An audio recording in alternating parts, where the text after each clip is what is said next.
मेरे प्यारे साथियों, अभी वर्ग 3 की क्लास डबरा में चल रही है, जिसका ये जो टॉपिक हमारे द्वारा 17 तारीख को पढ़ाया गया, उसमें संधियाँ टॉपिक छूट गया है। इसको आपको YouTube के माध्यम से कंप्लीट कराया जा रहा है। यह वीडियो रिकॉर्ड होने के बाद आपको सेंड कर दी जाएगी और आप इसे देख सकते हैं। तो चलो शुरू करते हैं। संधियाँ हमारे शरीर में 3 प्रकार की पाई जाती हैं।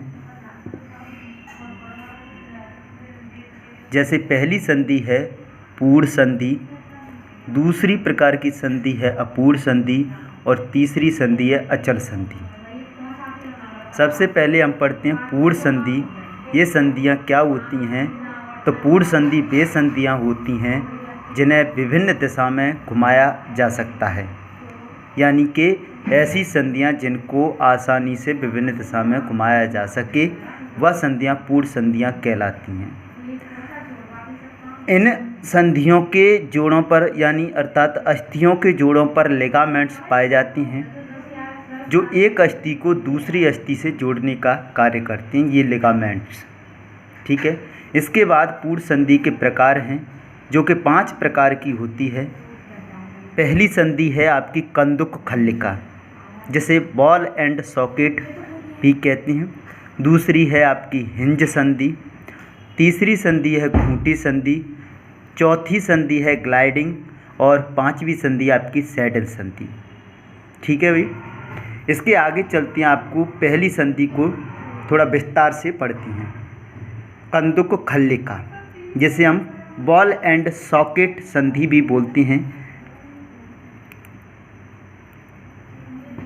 इसमें आपको इसका डायग्राम दिखाई दे रहा होगा। ये जो कटोरेनुमा आकृति आपको दिखाई दे रही है, इसको बोलती हैं प्याला। क्या बोलती हैं? प्याला बोलती हैं। और इसके अंदर ये धंसा हुआ भाग है, जो कि एक तरफ का गेंद का हिस्सा है, तो ये गेंद जैसा भाग गेंद कहलाती है, और जिसमें अंदर है वो प्याला कहलाता है। ये गेंद वाला हिस्सा ही हमारा विभिन्न दिशा में घुमाया जा सकता है। जैसे ये जोड़ कहाँ पर पाई जाती हैं हमारे शरीर में, तो देख सकते हैं। जैसे अंश मेखला अर्थात कंधे तथा ह्यूमरस यानी कि जो भुजा होती है, और अंश मेखला यानी कंधे के बीच में जो जोड़ पाया जाता है, उसको हम अपने चारों दिशाओं में घुमा सकते हैं। अब आप सोच रहे होंगे कि प्रैक्टिकली करके देखा जाए, तो बिल्कुल आप प्रैक्टिकली करके देख सकते हैं। अंश मेखला और ह्यूमरस का जोड़ आप विभिन्न दिशाओं में घुमा सकते हैं। इसी प्रकार फीमर तथा श्रोणि मेखला का जोड़ भी विभिन्न दिशाओं में घुमाया जा सकता है। इसके बाद दूसरी संधि पढ़ते हैं हम, हिंज संधि। इसे इंग्लिश में हिंज ही बोला जाता है। ये संधि हमारी कोहनी पर पाई जाती है। ये कोहनी है, हमारे हाथ की कोहनी है, और घुटनों में भी पाई जाती है।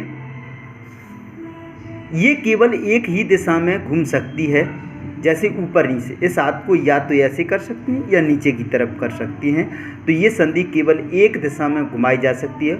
और एग्ज़ाम में आपसे ये क्वेश्चन इस प्रकार बनेगा कि हिंज संधि जोड़ कहाँ पर पाया जाता है हमारे शरीर में, तो ये कोहनी पर पाई जाने वाली संधि है। ठीक है भाई। इससे आगे चलती हैं हम। तीसरी प्रकार की जो संधि है वो घूंटी संधि कहलाती है। ये मेरुदंड आपको दिखाई दे रहा होगा, ये आपकी खोपड़ी है। ठीक है। ये जो मेरुदंड है, इसका सबसे जो ऊपरी भाग होता है, जिसे हम एटलस कहते हैं, और ये एटलस ही खूंटी के नाम से यहाँ पर हमने दर्शाया है। तो ये खूंटी है, और इस खूंटी पर क्या रखी हुई है? ये खोपड़ी रखी हुई है। तो आपने जब आपकी क्लास ली थी, तब हमने आपको बताया था कि इस खोपड़ी को या तो आगे पीछे कर सकते हैं, या दाएं बाएं आप आसानी से घुमा सकते हैं। ठीक है। ये संधि आपकी कौन सी संधि होती है? खूंटी संधि होती है। इसके बाद है अगली जो संधि है चौथी प्रकार की, वो है ग्लाइडिंग। इस प्रकार की संधियों में अस्थियां एक दूसरे पर फिसलती हैं, जैसे कि कशेरुक दंड। तो ये कशेरुक दंड के मध्य में आपको देखो ये गैप दिखाई दे रहा है, तो ये एक दूसरे पर फिसलते हैं, ये एक दूसरे पर क्या करती हैं? फिसलती हैं, ठीक है। तो यानी कि अपनी कशेरुक दंड में कौन सी पाई जाती है? ग्लाइडिंग संधि पाई जाती है। दूसरी कौन सी? रेडियस व अल्ना एवं कार्पल्स अस्थियां। ये अस्थियां एक दूसरे पर क्या फिसलती रहती हैं, जैसे ये अपना हाथ है, तो ये जो कलाई है, कलाई को कार्पल्स बोला जाता है, और यहाँ पर जो अस्थियां होती हैं वो एक दूसरे के ऊपर फिसलती हैं, और इन अस्थियों के मध्य में जो जोड़ उपस्थित होता है उसे ग्लाइडिंग संधि कहते हैं। इसके बाद है अगला आपका जो है वो है 5वें नंबर की सैडल संधि। ये कंदुक खल्लिका के समान संधि है, जिसमें प्याला व गेंद अपूर्ण होती हैं, जैसे अंगूठे की संधि। अपना जो अंगूठा है ये कंदुक खल्लिका के समान होता है, लेकिन इनका जो विकास होता है जॉइंट वो अपूर्ण रहता है। तो आपसे पूछा जाए कि अंगूठे की संधि कौन सी संधि होती है, तो वो सैडल संधि होती है। ओके, तो आपसे अगर क्वेश्चन आए जैसे कि अंश मेखला और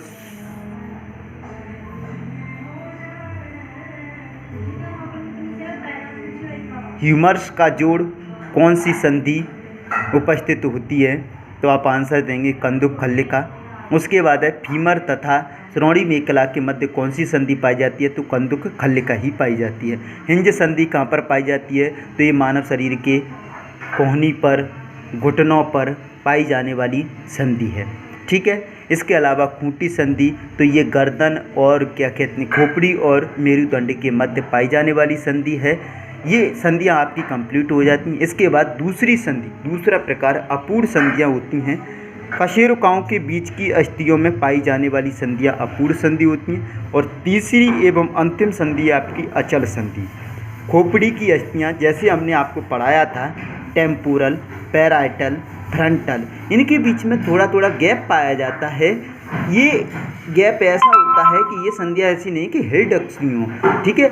ये एक जगह पर क्या रहती हैं? स्थित रहती हैं, इसीलिए इनको क्या कहते हैं? अचल संधि कहा जाता है। इस प्रकार ये टॉपिक आपका क्या हो जाता है? बिल्कुल पूर्णतः समाप्त किया जाता है। धन्यवाद। चैनल को सब्सक्राइब करें एंड शेयर करें, बेल आइकन का बटन दबाएं। धन्यवाद।